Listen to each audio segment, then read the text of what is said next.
Hi అండి, అందరూ బాగుండాలని కోరుకుంటూ America hire act Indian IT ఇండస్ట్రీని దెబ్బతీయబోతుందా? ఎందుకు? ఎలా? ఈ విషయాల గురించి చెప్పే ముందు ఒక చిన్న రిక్వెస్ట్ అండి. మీరు ఈ వీడియో చూస్తుంటే కనుక దయచేసి హైప్ చేయండి, లైక్ చేయండి, షేర్ చేయండి, తప్పకుండా సబ్స్క్రైబ్ చేయండి. లైక్ చేయడం మాత్రం మర్చిపోకండి.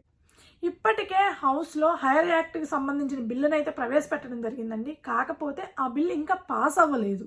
కానీ ఎలాగైనా సరే డిసెంబర్ లోపు ఆ బిల్లును పాస్ చేయాలి అని చూస్తున్నారు. ఎందుకు అని అంటే ఆ బిల్లుని ఇంట్రడ్యూస్ చేసింది రిపబ్లికన్స్, ఇప్పుడు అధికారంలో ఉంది కూడా రిపబ్లికన్సే. కాబట్టి డిసెంబర్ లోపు ఎట్లాగైనా సరే ఆ బిల్లును పాస్ చేయాలి అని చూస్తున్నారు. డిసెంబర్ 31 తర్వాత అంటే జనవరి 2026 నుంచి ఆ బిల్లును అమల్లోకి తీసుకురావాలని ప్లాన్ చేస్తున్నారు. దీనివల్ల ఒకవేళ ఈ బిల్లు పాస్ అయితే కనుక ఇండియన్ ఐటీ ఇండస్ట్రీ అనేది ఖచ్చితంగా ఎంతో కొంత మేరకు కుదేలయ్యే అవకాశం ఉందండి. ఇంతగా ఆ బిల్లులో ఉన్న ముఖ్యమైన పాయింట్ ఏంటి అంటే అమెరికన్ కంపెనీస్ ఏవైతే ఉన్నాయో అవి టెక్నాలజీకి సంబంధించి అవుట్సోర్సింగ్ సర్వీసెస్ తీసుకుంటూ ఉంటాయి. అందులోనూ అమెరికన్ కంపెనీస్కి ఎక్కువగా అవుట్సోర్సింగ్ సర్వీసెస్ అందించేది మన ఇండియన్ ఐటీ ఇండస్ట్రీనేనండి. సో ఏదైతే తీసుకుంటున్నారో అమెరికన్ కంపెనీస్ టెక్నాలజీకి సంబంధించి అవుట్సోర్సింగ్ సర్వీసెస్, ఆ సర్వీసెస్ మీద 25% ట్యాక్స్ వేయబోతున్నారు. అంటే ఇక్కడ మనకి అమెరికాలో ఐటీ కంపెనీస్ కావచ్చు, లేదంటే వేరే వేరే ఇతర రంగాలకు సంబంధించి కావచ్చండి, వాళ్ళకి కావాల్సిన వెబ్సైట్ డెవలప్ చేయడం కానీ, అప్లికేషన్స్ డెవలప్ చేయడం కానీ, వాటిని టెస్ట్ చేయడం కానీ, అది కంప్లీట్ అయినాక ఏమైనా ఇష్యూస్ వస్తుంటే కనుక సపోర్ట్ ఇవ్వడం కానీ, ఇదంతా వీళ్ళు కాస్ట్ తక్కువ కాబట్టి మన ఇండియన్ ఐటీకి ఇస్తున్నారు. అంటే ఇండియాలో ఉండే దేశీ కంపెనీలతోటి అగ్రిమెంట్ చేసుకుంటూ ఉంటారు. దీనికి చిన్న ఎగ్జాంపుల్ చెప్తానండి. సమ్ XYZ అమెరికన్ కంపెనీ ఉందనుకుందాం. ఆ కంపెనీకి ఒక అప్లికేషన్ డెవలప్ చేసి ఇవ్వాలి వస్తుంది. దాని వాళ్ళ ప్రోడక్ట్కి సంబంధించి కావచ్చు, దేనికి సంబంధించి అయినా సరే ఒక అప్లికేషన్ డెవలప్ చేయాలి అని అంటే ఇక్కడ డెవలప్ చేస్తే చాలా కాస్ట్ అవుతుంది. కాబట్టి ఇండియా నుంచి సపోర్ట్ తీసుకోవడం జరుగుతుందన్నమాట. ఏదైనా ఇండియన్ కంపెనీ తోటి వాళ్ళకి కన్వీనియంట్గా వాళ్ళ బడ్జెట్లో ఉండే ఇండియన్ కంపెనీ, IBM కావచ్చు, ఇన్ఫోసిస్ కావచ్చు, లేకపోతే కాగ్నిజెంట్ కావచ్చు, ఏ కంపెనీ అయినా సరే ఆ కంపెనీలతోటి డీల్ మాట్లాడుకొని అగ్రిమెంట్ చేసుకుంటారనమాట. మాకు ఇది కంప్లీట్ చేసి ఇవ్వాలి ఇంత బడ్జెట్లో అని చెప్తారు. ఆ బడ్జెట్ని బేస్ చేసుకొని ఇండియాలో ఐటీ కంపెనీస్ అప్లికేషన్ డెవలప్ చేయడం, వాటిని టెస్ట్ చేయడం, ఆ తర్వాత వీళ్ళకి సబ్మిట్ చేసిన తర్వాత, క్లయింట్కి సబ్మిట్ చేసిన తర్వాత వాటికి కొన్నాళ్ళు సపోర్ట్ ఇవ్వడం అప్లికేషన్స్కి, ఇదంతా చేస్తుంటారు. దానికోసం అమెరికన్ కంపెనీ కొంత బడ్జెట్ని కొంత అమౌంట్ని పే చేస్తుందనమాట. దాని మీదనే మన ఇండియన్ ఐటీ ఎంప్లాయీస్ అందరూ ఆధారపడి బతుకుతూ ఉంటారండి. అంటే మనకి ఇండియాలో చాలామందికి తెలిసే ఉంటుంది, ఎవరైనా ఐటీ ఎంప్లాయీస్ వర్క్ చేస్తున్నారంటే మేము US క్లయింట్కి వర్క్ చేస్తున్నాము, US ప్రాజెక్ట్ వర్క్ చేస్తున్నాము, ఇట్లా చెప్తూ ఉంటారు. సో మన ఇండియాలో ఐటీ ఇండస్ట్రీ దాదాపుగా 60 to 70% అమెరికన్ ఐటీ మీద ఆధారపడి ఉందండి. అమెరికన్ క్లయింట్స్ మీద ఆధారపడి రన్ అవుతూ ఉంటాయి.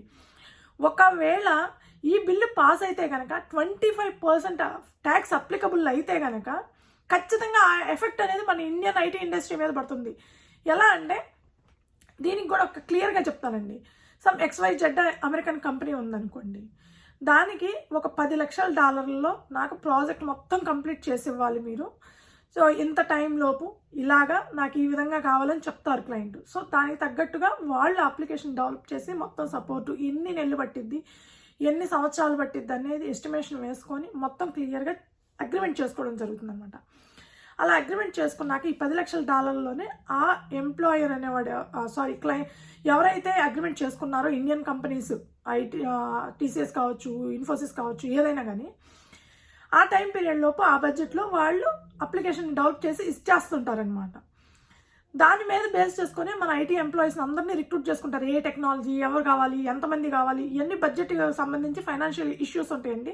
బడ్జెట్ మేనేజర్స్ అందరు క్లియర్గా ఎంత బడ్జెట్ అవుతుంది, ఎన్ని రోజులు పడుతుంది, ఎన్ని గంటలు పనిచేయాలి, ఇవన్నీ లెక్కలేసుకొని ఆ అగ్రిమెంట్లన్నీ చేసుకోవడం జరుగుతుందన్నమాట.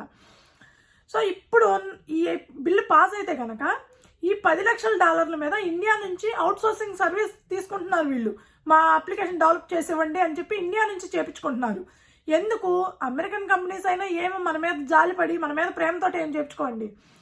ఇక్కడ ఒక $50 లక్షల అయింది ఆ ప్రాజెక్ట్ డెవలప్ చేయించుకుంటే అనుకుంటే అక్కడ $10 లక్షల $20 లక్షల అయిపోతుంది అని, తక్కువ బడ్జెట్ తోటి అయిపోతుంది ఇండియాలో చేయించుకుంటే అనే ఉద్దేశంతో చేయించుకుంటారు. సో ఇప్పుడు ఈ $10 లక్షల మీద 25% ట్యాక్స్ అంటే దాదాపుగా $2,50,000 ఎక్స్ట్రా చెల్లించాలి. అప్పుడు వీడి బడ్జెట్కి ఎంత అవుతుంది? $12,50,000 అవుతుంది. అంత ఎందుకు పే చేస్తారు? ట్యాక్స్ అనేది ఎక్స్ట్రా పే చేయడానికి ఏ కంపెనీ కూడా పెద్దగా ఇంట్రెస్ట్ చూపించదండి.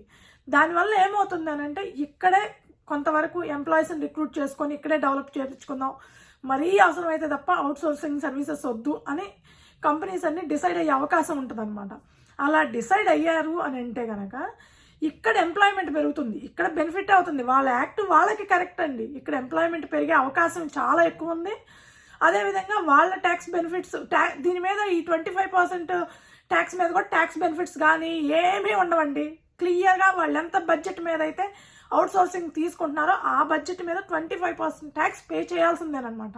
సో అలాంటప్పుడు ఇక్కడ ఎంప్లాయ్మెంట్ చూసుకుందాంలే, అనవసరంగా ఎందుకు ట్యాక్స్ రూపంలో అంతంత పే చేసేది, అంత అవసరం ఏంటి అని ఆలోచించినాయి అనుకోండి.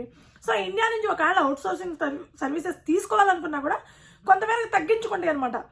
లిమిటెడ్ బడ్జెట్లోనో లేకపోతే తగ్గించుకోవడమో ఇట్లా చేస్తూ ఉంటాయి. అప్పుడు ఈ ఎఫెక్ట్ ఎక్కడ పడుతుందండి? 25% ట్యాక్స్ ఆబ్వియస్గా మన ఇండియన్ ఐటీ మీద పడుతుంది. ఎక్కడైనా సరే, ఏ దేశీ కంపెనీలు అయినా సరే, అప్పుడు ఇండియాలో ఆ ప్రాజెక్ట్ డెవలప్ చేయడానికి ఒక 50 మంది కావాల్సి వస్తే 25 మందిలో 30 మందిలో తీసుకొని ఇక మిగిలిన వాళ్ళకి ఎంప్లాయ్మెంట్ ఉండదు. 25 మందిలో 30 మందిలో తీసుకొని వాళ్ళ చేత గుడ్డు చాకరీ చేపిస్తారనమాట. అప్పుడు భయంకరమైన వర్క్ చేపిస్తారు, రోజుకి 15 గంటలు కూడా చేపిస్తారండి. సో అలా జరిగే అవకాశం ఉంది. మనకి ఇండియాలో ఎంప్లాయ్మెంట్ రేట్ తగ్గుతుంది. సో ఇండియాలో ఎంప్లాయ్మెంట్ అనేది కొంచెం తగ్గే అవకాశం ఉంది. కొద్దిగా కాదండి, కొంచెం ఎక్కువే తగ్గే అవకాశం ఉందన్నమాట ఒకవేళ ఈ ట్యాక్స్ అనేది అప్లికబుల్ అయితే కనుక.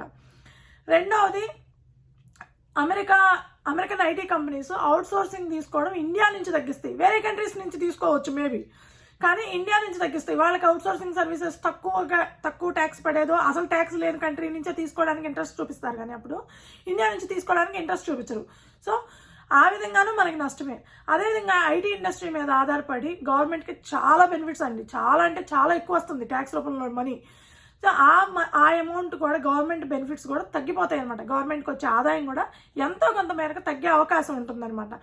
సో ఈ విధంగా ఒకవేళ హైయర్ యాక్ట్ అనే బిల్లు పాస్ అయితే కనుక నెక్స్ట్ మినిట్ ఆ ఎఫెక్ట్ అనేది మన ఇండియన్ ఐటీ మీదే పడుతుంది.